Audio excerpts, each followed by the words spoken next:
Vamos. E o Cassiano não consegue entrar. O pessoal vai ter que acessar de novo a live, aí a gente começa.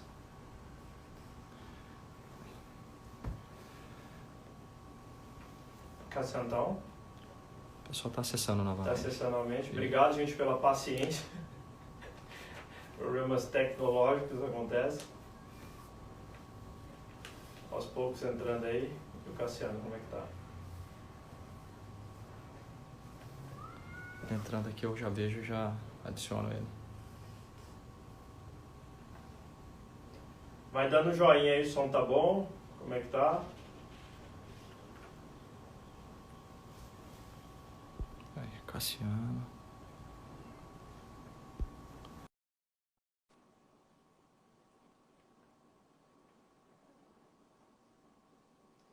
Acho que agora vai. Foi?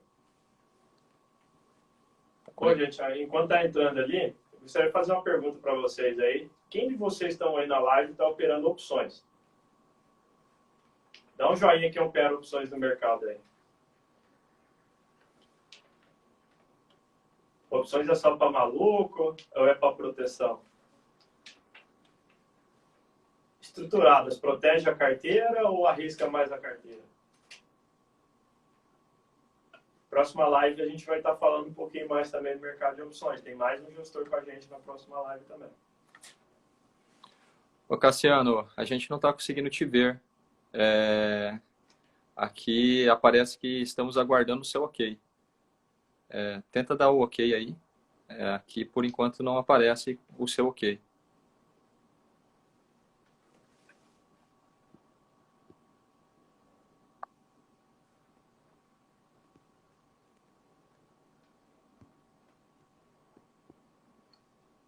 O pessoal respondeu aí de opções? Tem um pessoal que respondeu. Isso. Legal. Manda também, quem quiser, qual gestor também, vocês quiserem que a gente faça uma live com eles, escreve o nome da gestora que a gente vai começar a fazer bastante live com as gestoras aí.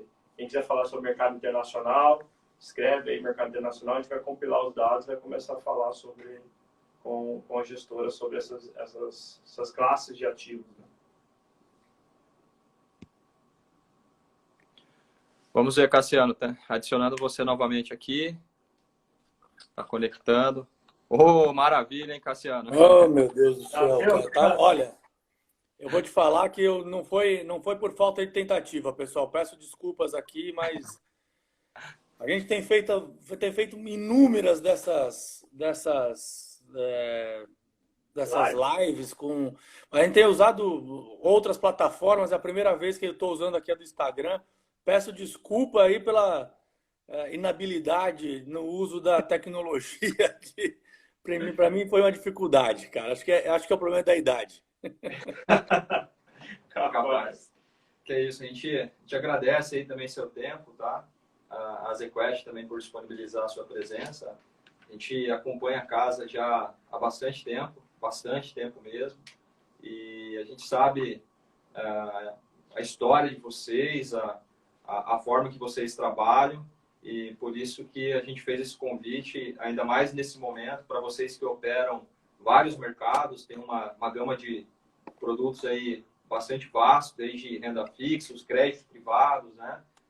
Fundos multimercados de ações. E eu acho que esse bate-papo vai ajudar muito os nossos clientes a entender essas classes de ativos, né? E como utilizar elas daqui para frente, né? Enxergando ali uma oportunidade, né? Mas obrigado, Cassiano. Obrigado, Cassiano, por fazer parte aí da Ouro Investimentos nesse momento. E o Ronan falou, a tradição da ZQuest mostra um pouquinho do que a Ouro também acredita. Muitos clientes nossos têm o fundo de vocês, sejam os fundos, o crédito privado, sejam ações. Então, a gente está bem feliz de contar com vocês nessa nossa live aí com os gestores. Obrigado de coração por estar participando aí. Legal. Eu que agradeço a parceria, a confiança em nome da Quest, a confiança que é depositada no nosso trabalho aí com a alocação de vocês, a recomendação dos clientes e assim, a vontade de escutar um pouco do que a gente tem para falar agora nesse momento tão tão turbulento, né? Momento único. A gente tem comentado que essa é uma crise sem precedentes, né, que a gente está vivendo, apesar de não ser a primeira crise que a gente enfrenta, né? Ela é uma crise diferente, um momento, acho que de origem bastante diferente de crises, mas a empresa tem praticamente quase 20 anos de histórico e nós ali, boa parte dos profissionais ali, temos mais do que isso de experiência. Então, a gente já viu ali crise porque avião, por conta de atentado, crise por conta de problema no mercado financeiro, problema de crédito, problema de sobrevalorização de ativos, crise em mercados emergentes, já teve de tudo. E sempre que o mercado achava que a gente não ia sair, assim, não a gente empresa, mas sempre que as pessoas, né, achavam, que o mercado achava que nunca ia ver luz do fim do túnel, essa luz em determinado momento ela apareceu, né? E a gente tem certeza que dessa vez não vai ser diferente. Essa é uma crise que tem acontecido de maneira mais rápida e mais profunda do que em outras anteriores. Eu vou comentar um pouco disso. Mas, invariavelmente, quando a gente enfrentou esse tipo de cenário de turbulência, a forma com que a gente agiu sempre foi a mesma, né? A forma é gerir os portfólios de forma a preservar o capital dos clientes, passando tranquilidade, e para isso a gente age com ainda mais rigor na gestão do risco dos fundos, seguindo com ainda mais firmeza o processo de investimento que vem sendo construído ao longo desses 20 anos, de modo a preservar também os mandatos dos fundos. Então, olhando o que a gente promete, o que a gente vende para em cada um desses mais de 25 fundos que a gente tem nas plataformas aí, nos diferentes mandatos, então, as diferentes estratégias. Então, assim, tentar seguir à risca tudo que a gente se propõe, gerenciar risco. Não é hora de querer ser herói, não é hora de querer ganhar mais dinheiro, né? É hora de falar, olha, bola no chão, vamos tentar, é o que eu brinco, né? A gente está no meio do nevoeiro, não é hora de botar a quinta marcha, é hora de botar a segunda marcha, tentar desviar dos buracos e atravessar o nevoeiro para depois, sim, a gente poder voltar a acelerar esse barco, esse carro. Acho que é dessa maneira que a gente vai fazer. Maravilha. Falando um pouquinho só do que a gente está enxergando agora de cenário, depois eu falo um pouco de como é que a gente vê que os investidores devem se comportar, né? A gente tem falado que qualquer profissional, qualquer agente de mercado que chegar agora com muita certeza, com muita convicção do que está acontecendo, do que vai acontecer, ele está sendo, no mínimo, desonesto do ponto de vista intelectual, né? O grau de incerteza é enorme e, portanto, fazer qualquer tipo de projeção a respeito de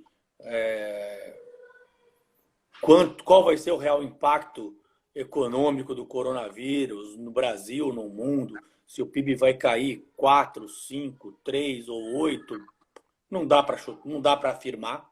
Você pode ter alguma sensibilidade, trabalhar com alguns cenários. Da mesma maneira, se a gente não consegue ter clareza sobre o básico, se torna ainda mais difícil projetar o impacto disso no resultado das empresas, né? Cassiano, oi. Você tocou num assunto bastante interessante, né? Vocês têm um longo histórico de mercado, passaram por várias crises. Vocês têm uma equipe aí sensacional que vive isso, respira isso, só faz isso. 30, 40 anos de experiência. Aí você vem na humildade aí e fala, ó, no mínimo, a gente realmente não sabe fazer nenhuma projeção para onde que vai daqui para frente, né? E a gente se coloca isso, às vezes, no lugar aqui do investidor na nossa ponta, pessoa física, né? Que às vezes quer ser herói, achar que vai superar o mercado, vai assumir um risco excessivo. Como que vocês lidam com essa situação, assim, na filosofia de investimento de vocês, né? Ter essa humildade aí de reconhecer que realmente projeções agora é bastante difícil de realizar. Então, eu vi uma pergunta aqui, né? Já aproveitando, de novo, a gente pode não ter, a gente pode não ter, pode não saber qual é o grau dos impactos, mas a gente consegue ter noção do que vai acontecer. A gente pode não saber até onde vai. Então, por exemplo, o pessoal falou assim, eu falei, a gente não sabe qual vai ser o grau da recessão, o grau o quanto de PIB vai cair, mas a gente sabe que vai cair. Né? Então, a gente consegue trabalhar com alguns grandes guidelines, a direção de para onde vai. E, ao mesmo tempo, o que a gente tem que ter é a noção de que cada produto tem um desenho.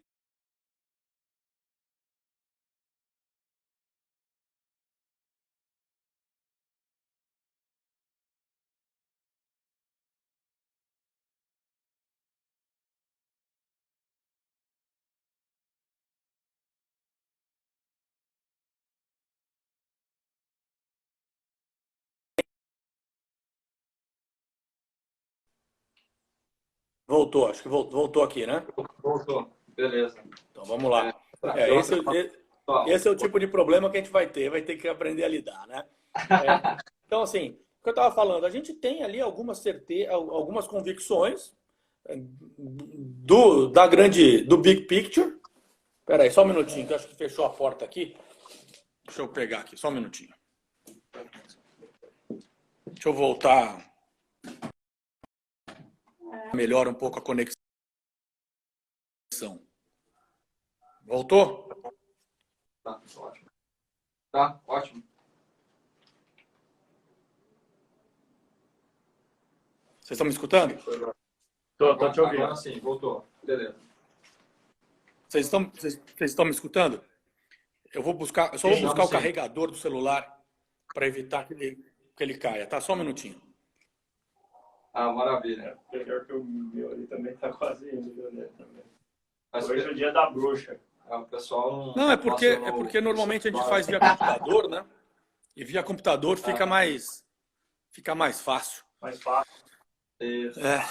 Vamos lá. Tá voltando aí, ó.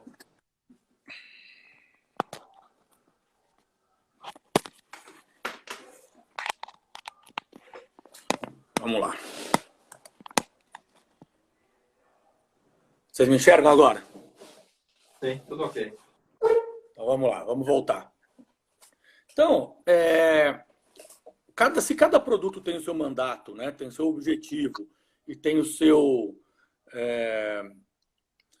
e para isso tem que tomar um certo nível de risco, acho que a mesma coisa vai valer para uma carteira de um cliente. Um cliente ele tem que ter, um investidor, pessoa física, ele tem que ter o seu mandato, o seu objetivo, e para isso tem da sua carteira de longo prazo, e para isso ele precisa ter um certo nível de risco para tomar. Independente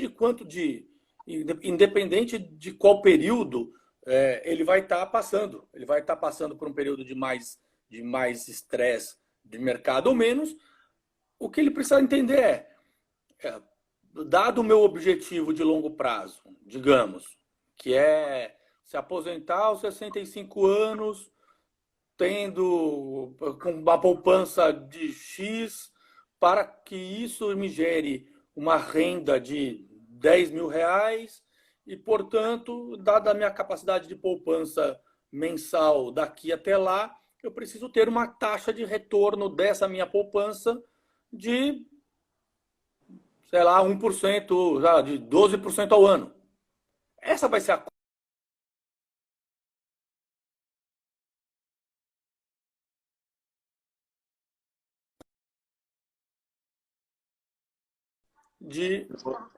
Voltou? Voltou. Voltou. A gente não sabe se é aqui a internet ou se é aí. Hoje está bem complicado. Eu não sei. Talvez seja aqui na praia. Eu tô no Guarujá, pode ser aqui, tá? Então,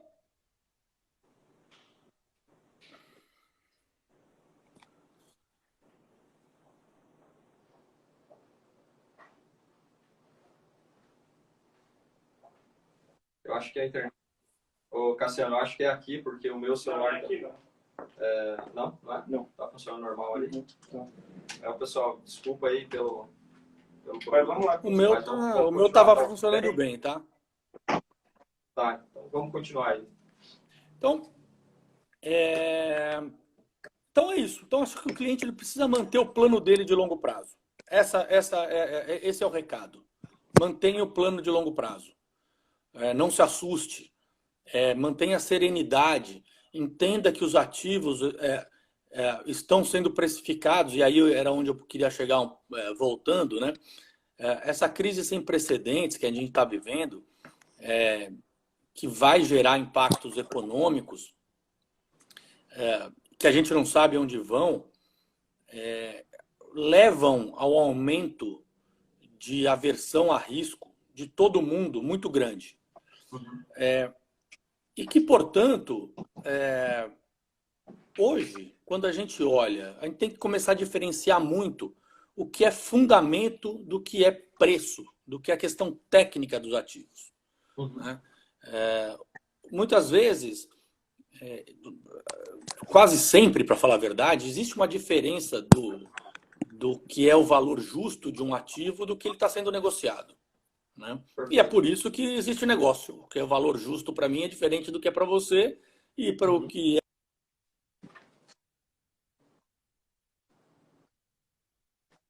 um ativo e você decide vender.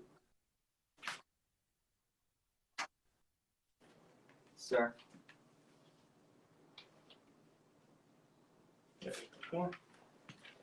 Tá com bucha solta, hein? Esse gap de valuation aumenta.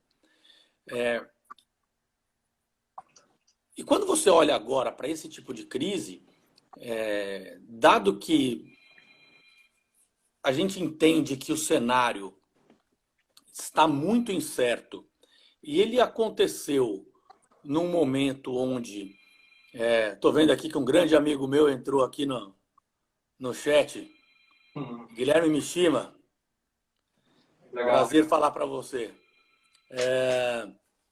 O que a gente consegue enxergar agora é que essa crise que a gente não sabe, não tem grande certeza de quando volta, como volta, mas que em algum momento volta, e que vai trazer consigo a principal efeito econômico é de uma grande desaceleração por conta dessa restrição de mobilidade que a gente está vendo no Brasil e no mundo, né? Ela acontece no momento onde os investidores no Brasil, no mundo inteiro, vinham com uma carteira com um nível de risco bastante grande. E por que isso aconteceu? Quando você vai olhar os últimos 10 anos, pelo menos, no mundo, o que foi observado é que os bancos centrais eles promoveram uma política monetária muito expansionista, né? Então, o que a gente viu, justamente para sair da última grande crise, que foi a crise de 2008, então, com juros muito baixos, liquidez abundante e o mundo passando por um período de crescimento muito acelerado, isso levou com que todos os investidores, ou boa parte dos investidores do mundo, tivessem cada vez uma parcela maior dos seus portfólios alocados em ativos de risco. Então, o pessoal cada vez comprando mais bolsa, comprando mais ativo imobiliário, comprando mais ativo de crédito, mais título público de vértices mais longos. Não à toa, as bolsas trabalhando nos máximos históricos, as taxas, as curvas de juros cada vez mais flattening, mais flats, assim, com taxas cada vez menores. E quando vem o coronavírus e pega e abala o principal pilar que sustentava toda essa tese de alocação global, que era o crescimento, né? Que a gente olhava e falava assim, a gente, não só na Quest, mas todo mundo falava assim, o mundo vai seguir crescendo, portanto o lucro das empresas vai continuar aumentando, e abala esse principal pilar, pega todo mundo muito alocado, todo mundo decide reduzir risco vendendo ativo, a porta fica pequena, o que acontece é um grande choque de venda de ativos. E essa diferenciação entre o que é o valor justo de uma empresa, o valor justo de um ativo, vis-à-vis o preço dela, preço desse ativo no mercado, é razoável de se supor que a gente veja esse diferencial aumentando, né? Porque a aversão a risco aumenta, o pânico aumenta, a racionalidade diminui e o pessoal começa a não ter mais muito parâmetro do que está acontecendo. Poxa, Cassiano, quer dizer então... Oi, pode falar. Até nessa situação que você falou de risco, da expansão que houve monetária, até uma conversa que nós estamos tendo aqui com o Ronan, é o seguinte, se houve essa expansão monetária muito grande, o receio e o medo era de um aumento de inflação no mundo, de uma taxa de juros negativa, não vivemos isso na história. E agora, ainda com mais essa expansão que acontece, o que está mais arriscado? Antes, quando o mercado estava naquele nível, em 2019, a gente viu o Dow Jones, o S&P 500 batendo as maiores projeções, ou até dos mais otimistas, ou agora nesse nível? O que estava mais arriscado, antes ou agora? Cada problema a sua hora, né? Então, assim, vamos falar, ao final de 2018, em dezembro de 2018, a gente viu uma grande correção nos ativos para baixo, porque durante 2018 o mundo vinha crescendo muito e o Fed, o Banco Central Americano, vinha promovendo um ciclo de elevação de taxa de juros, né? E o pessoal estava começando a ter medo de que o Fed pudesse acelerar essa alta de taxa, né? A gente tem que lembrar que lá em novembro de 2018, a Treasury de 10 anos chegou a bater acima de 3. Exato. Bateu 3,20, né?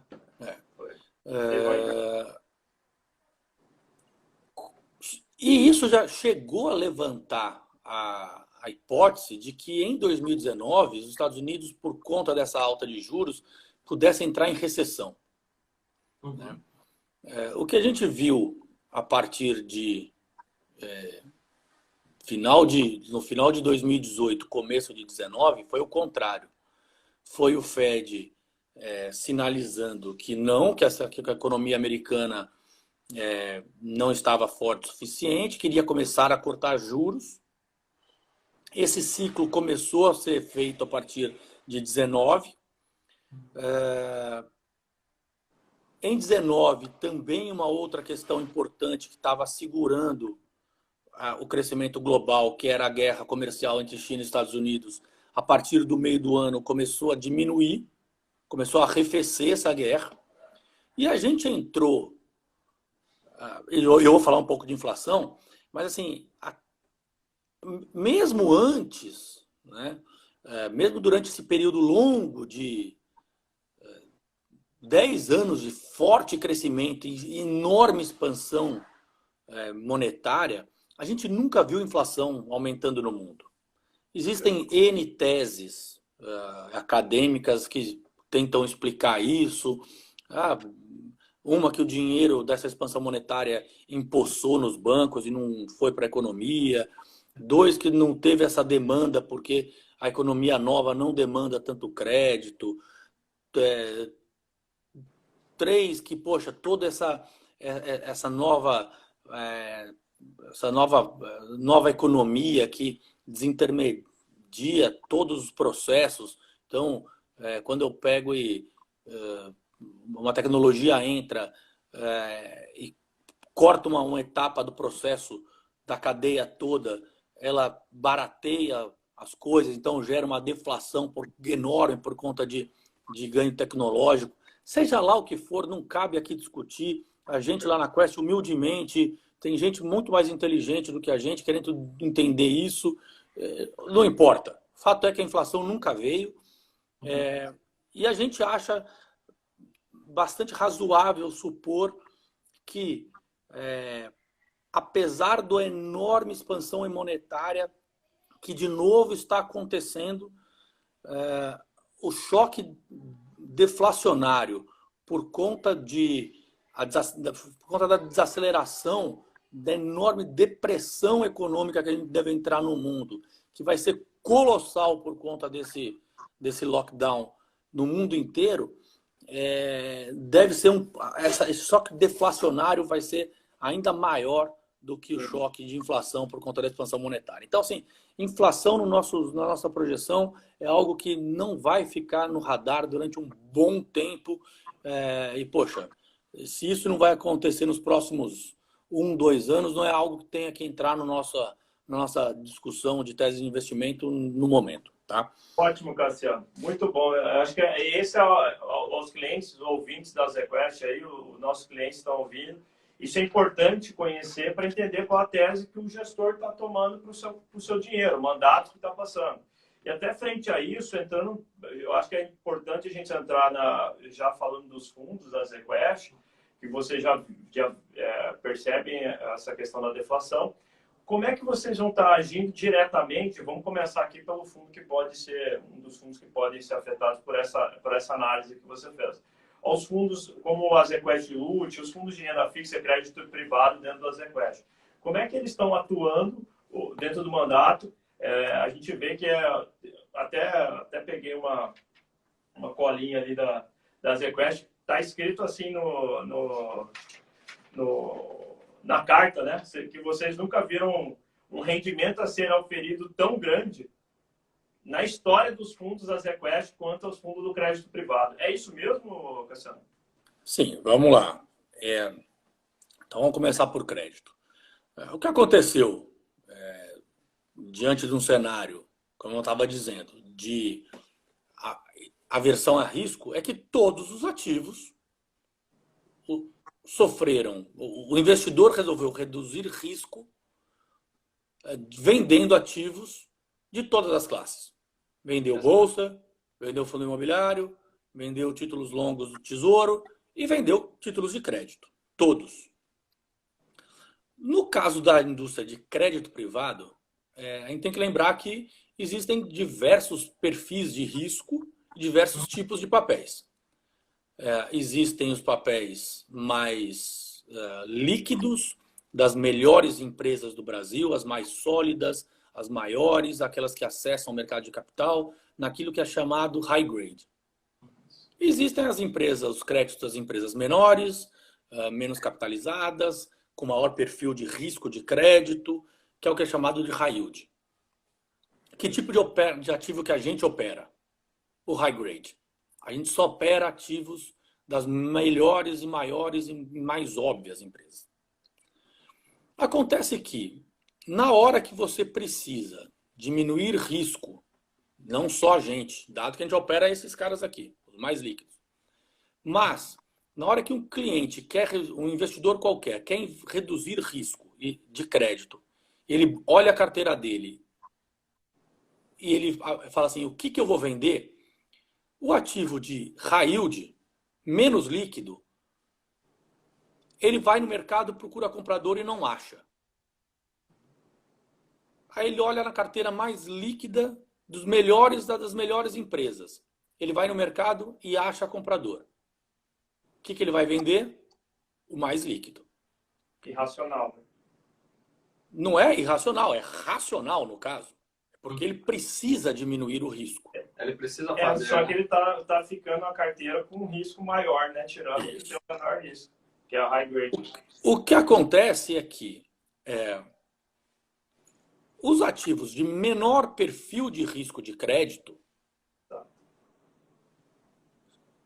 porque tem marcação a mercado, Porque se eu tenho um ativo, se eu tenho lá um título de crédito estruturado, que eu sou um banco, só eu fiz a emissão desse título privado, só eu tenho. Ninguém mais tem.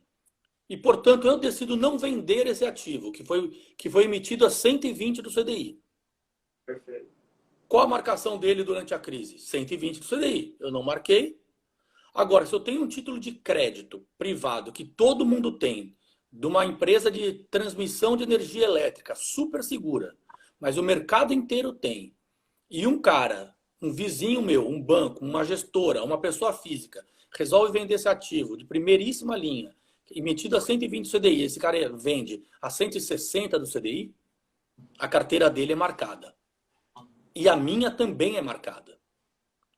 O que aconteceu com os títulos e os fundos de crédito high grade dos melhores papéis do mercado foi que, porque a gente teve resgate na indústria inteira e as pessoas físicas das plataformas resolveram vender os ativos melhores, esses ativos que estavam marcados a 120 CDI, e é esse o número mesmo, a carteira do LUT estava com um carrego de 110% do CDI antes da crise. Hoje, eu estava olhando a carteira do fundo hoje, está em 172% do CDI. Isso. Um papel saiu. Oportunidade aí de arbitragem. Um papel saiu de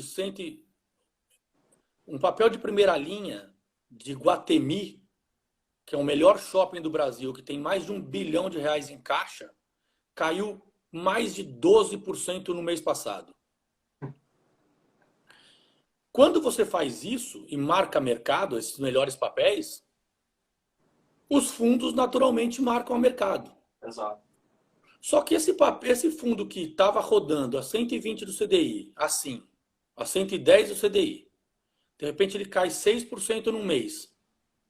E hoje o carrego dele está 175 do CDI. O cara que resgata desse fundo vende uma carteira hoje a 175 do CDI. O cara que não resgata começa a retornar o dinheiro dele a um ritmo de 175 do CDI. A duration desse fundo é de 2 anos e meio. Portanto, em 2 anos de crescimento de carreira, ele tende a recuperar esse dinheiro. Só que no meio do caminho é muito provável que, com a percepção de risco de crédito diminuindo, com a aversão a risco diminuindo, com o prêmio de risco requerido pelo investidor caindo, que parte desse carrego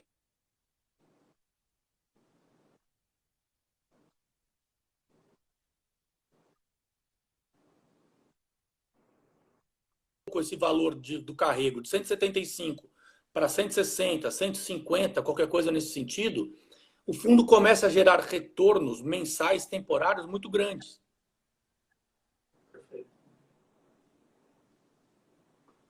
Num período mais curto. Então, a única coisa que esse investidor que está no LUT que não pode fazer é vender agora. Porque ele está num produto que vai render muito acima do objetivo do retorno dele, para recuperar essa perda que ele teve, porque o perfil de risco de crédito das empresas segue excepcional. E quem tem dinheiro em outras classes de ativo e quer pegar um negócio que vai render muito vis-à-vis o risco que é muito baixo, é a melhor alternativa que ele tem hoje. Pois é. Tem Um muita fundo gente super líquido. pegando aí 99, 100% CDI, algo nesse sentido, 110, sem liquidez. Pegando CDB de banco a 100, 101. Exatamente. Ele tem uma carteira de risco de crédito AA, AAA de empresas. E, poxa, você olha lá o material que a gente está falando. O que a gente tem nessa carteira? É setor elétrico, é concessão rodoviária, é saneamento, é empresa de papel celulose, shoppings de primeiríssima linha. É o que tem na carteira. Vou até dar os parabéns aí para a ZQuest. Quem quiser, entra lá, tem a carta falando sobre o coronavírus, o Covid. Vocês modelaram 3 meses sem receitas das empresas, durante 2020 e 3 meses sem receita em 2021. E 99% das empresas dentro do fundo passou pelo teste. Então, isso é bacana, até como investidor, tem parte do meu capital também está dentro da ZQuest. Então, dar os parabéns aí, que a gente fica mais confortável, que foi feito um trabalho desse nível para nós investidores, viu, Cassiano?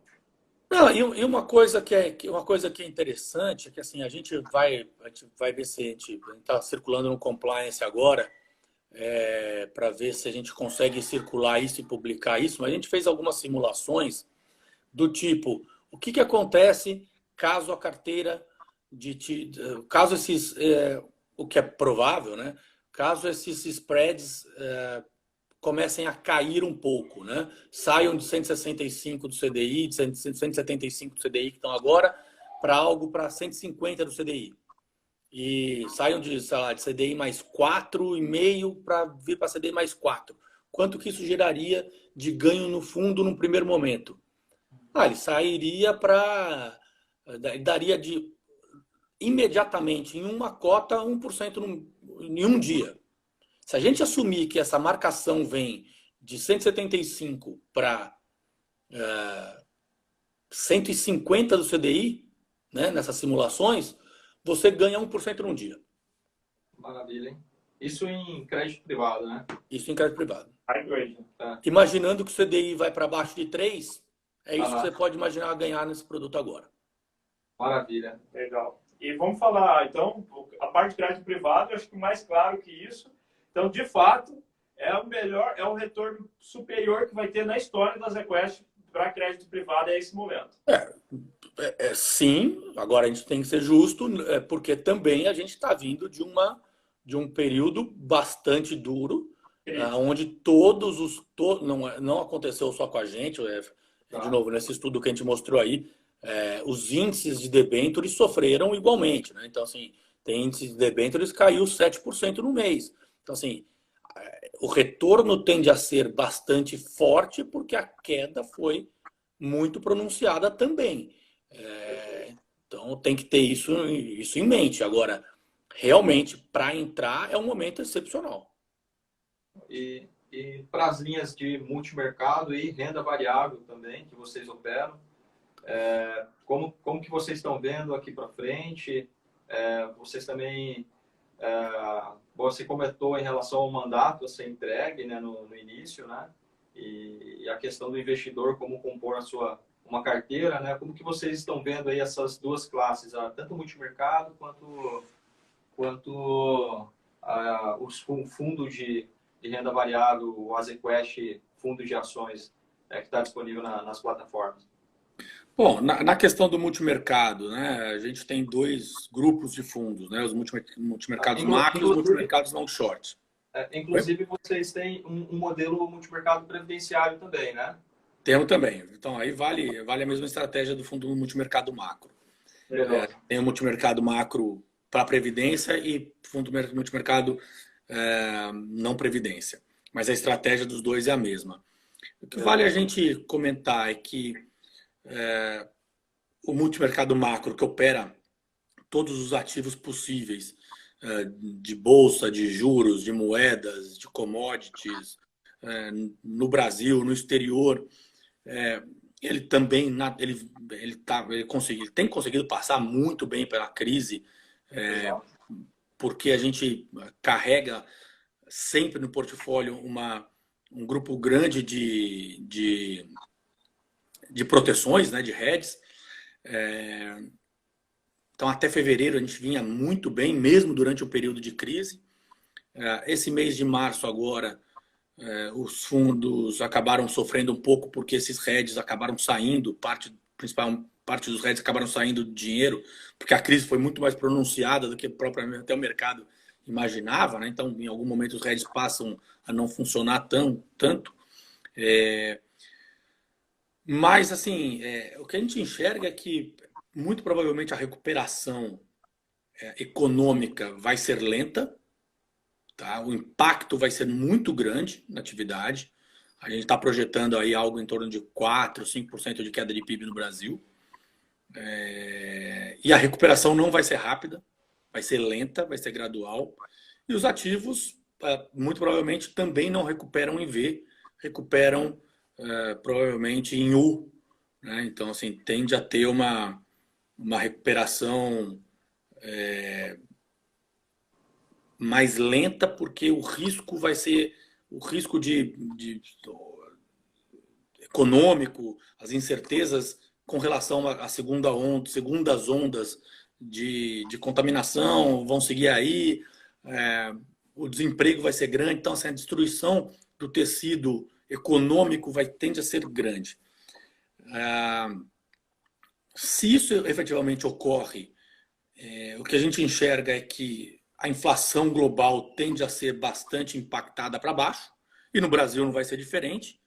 E se isso ocorre, o que a gente enxerga é espaço para cortes adicionais em juros bastante grandes. Né? Vocês carregam posições inflação dentro dos fundos multimercado? Não. Hoje não mais. A gente tinha, antes da crise, a gente achava que o Brasil acelerando, que era a perspectiva no começo do ano. A gente nunca trabalhou com uma perspectiva de a inflação sair do controle ou aumentar. Assim. A gente achava que existia um prêmio de risco para isso acontecer, a gente carregava a inflação implícita assim. Mas agora não mais. O que a gente tem feito ao contrário agora é achar que a inflação vai ficar bastante abaixo da meta e, portanto, o Banco Central tem um espaço aí para cortar no nosso cenário base mais 1% de corte de juros esse ano na Selic. Então, provavelmente é mais meio e depois mais meio. Então, é o CDI caindo aí para 2,75.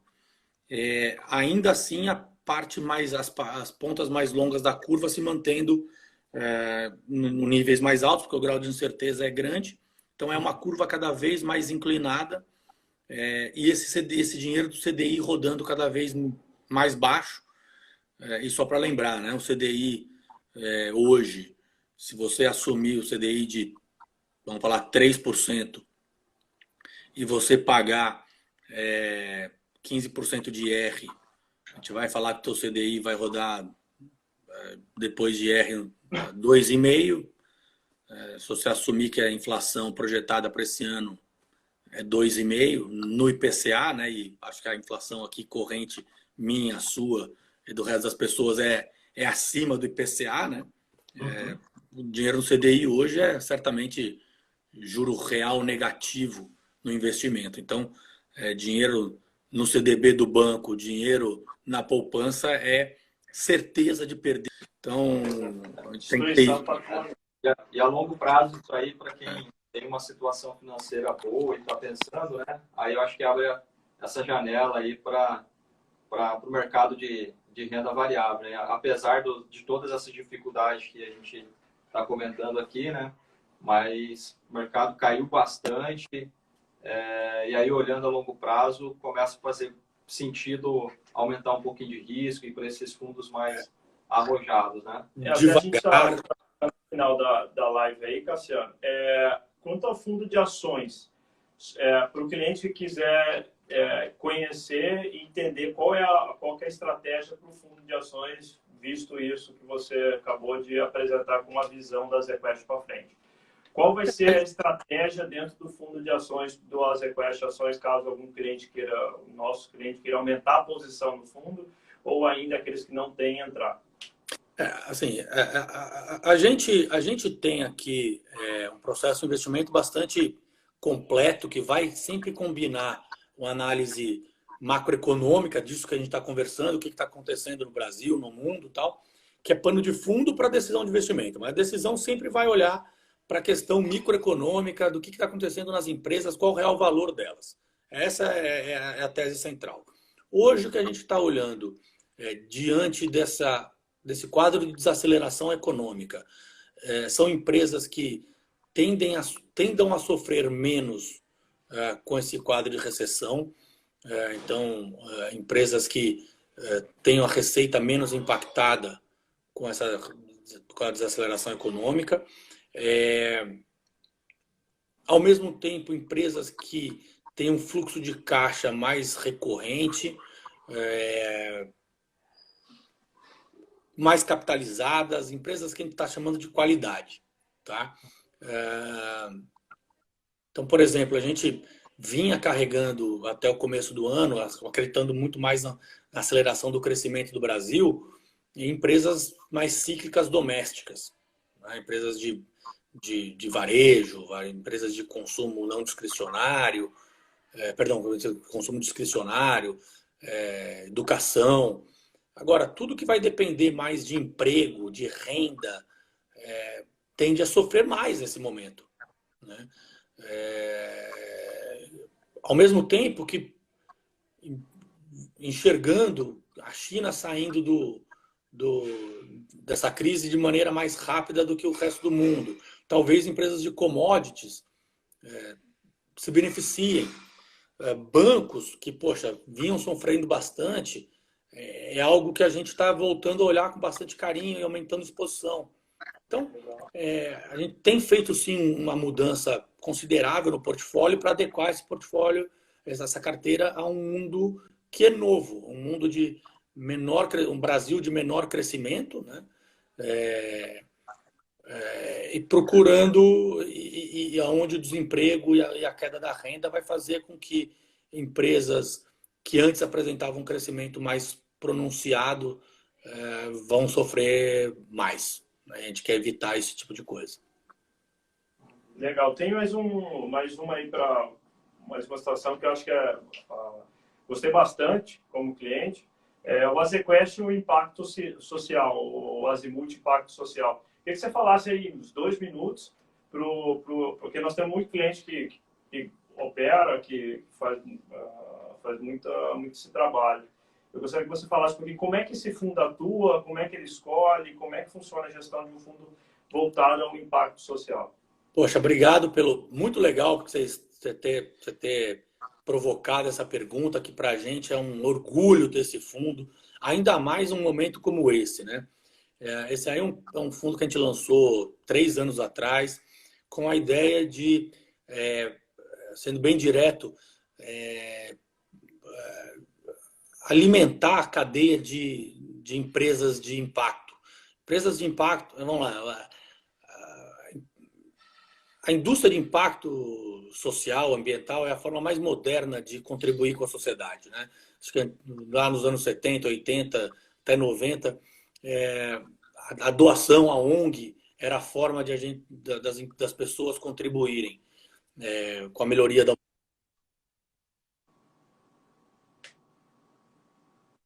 Está vendo que essas ONGs elas dependem sempre de um fluxo recorrente de doação. E a forma mais moderna da sociedade conseguir resolver os seus problemas é através de empresas que olham para os problemas que o governo não consegue resolver e através do lucro, através do empreendedorismo, elas vão lá e resolvem isso. Só que normalmente essas empresas são startups, elas estão começando e elas precisam de algum tipo de apoio, né? E através desse fundo que a gente criou, a gente doa 100% da taxa de administração que é devida à Quest, a gente doa para um projeto de impacto para uma aceleradora de impacto social na periferia de São Paulo. Então, legal. Essa aceleradora seleciona 10 empresas por ano de empreendedores da periferia. Então, não são empreendedores ricos, não são empreendedores de impacto que têm grandes... muito dinheiro para poder se sustentar, mas são empreendedores de pessoas da periferia, gerando benefícios para pessoas da periferia de São Paulo, e esse dinheiro é 100% doado para essa ONG, que é um projeto da Artemisia, que é a maior aceleradora de impacto do Brasil, junto com a GV, e a gente apoiando, tá? Então, é um negócio super bacana, e basicamente é um fundo que compra cotas dos nossos fundos mais seguros. Então, está falando do multi, estamos falando do low vol, estamos falando do termo, do LUT. Então, ele compra a cota dos masters dos nossos fundos e o investidor acaba tendo uma carteira que rende mais do que o CDI, rende um fundo super líquido, baixíssima volatilidade e no final das contas está ajudando as pessoas lá na ponta. Legal, parabéns pelo projeto, estamos muito felizes aí de ter as requests para oferecer aos nossos clientes. Eu acho que, para terminar, tem alguma coisa? Tem uma pergunta aqui do Michel. Você citou aí sobre as commodities, né? Ele perguntou aí qual que é a sua perspectiva para empresas ligadas ao agronegócio e até fazendo um gancho, se vocês têm alguma posição também dentro do fundo de vocês de empresas ligadas ao agronegócio. É um setor meio restrito, né? Poucas empresas listadas, mas poder a gente, de novo, assim, é verdade, são pouquíssimas empresas, a gente não tem, justamente porque são empresas normalmente de menor capitalização, os nossos fundos, uma das características é que a gente só opera ativos muito líquidos, então não é um setor que a gente tem uma cobertura muito grande, mas assim, olhando para o setor de um modo geral, apesar da recessão, apesar da crise, apesar de tudo, não há dúvidas que a gente vê no setor algo com muito bons olhos. Se tem uma posição que a gente está hoje aumentando, tem duas posições que a gente está aumentando de maneira mais ativa no mercado, é JBS, né? Então, que assim, não é exatamente agronegócio, assim, mas a gente classifica como proteína, mas a gente vê o mercado chinês se abrindo, até por conta de tudo que aconteceu, né, da forma com que eles tratam a questão sanitária lá, a questão gerando esse problema no mundo inteiro, essa cobrança tende a aumentar lá, e a China saindo da crise antes tende a ser muito benéfico para a JBS e é uma posição que a gente está aumentando, sim. Legal. Eu acho que só para finalizar também, parabenizar novamente as requests, o pessoal achar que eu estou puxando muita sardinha, mas patrocínio do Daniel Chaves, né, da corredor nosso que estava indo para a Olimpíada, infelizmente foi cancelada a Olimpíada, mas parabenizar novamente as requests por essa... Cancelada não, né? Foi adiado. Foi adiado. Se quiser patrocinar nós aqui também, tem 2 atletas aqui de triatlo. Faz isso não, eles não perdem dinheiro. Eles não gostam de perder dinheiro, eles gostam de ganhar dinheiro. O patrocínio do Daniel, acho que ele veio muito em linha com o que a gente costuma dizer, né? E que é exato, e tem tudo a ver com o que a gente está falando. Investimento não é uma corrida de 100 metros, investimento é uma maratona, é um triatlon, na verdade, porque o investimento não é uma prova de uma única estratégia, né? É uma prova de multi-estratégia. Você precisa ter bolsa, precisa ter multimercado, precisa ter crédito, renda fixa. Então, no final das contas, ela é um grande triatlon. Então, e de longo prazo, é um Ironman. Então... isso aí. Finalizar melhor que isso não tem jeito. Parabéns aí, Cassiano, parabéns para as requests, dá um abraço a todos aí pela Ouro Investimentos. Obrigado aí por ter participado com a gente. Estamos juntos também, que precisar vir daqui para o Mato Grosso, aqui para Cuiabá, nós estamos à disposição aí de vocês também. Muito obrigado aos clientes que participaram. Tá aí a oportunidade, crédito privado, multimercado, ações e o impacto social para também ajudar a sociedade que convivemos. É isso aí, pessoal. Obrigado. E porta sempre aberta aqui, tá, Cassiano? Poxa, será um prazer, cara. Espero depois passar essa quarentena que a gente possa se conhecer, fazer um evento aqui em Cuiabá, próximo dos clientes. Com o maior prazer. Com o maior prazer. Só peço mais uma vez desculpa aí pelo atraso, cara. Tava com problema de conexão mesmo, cara.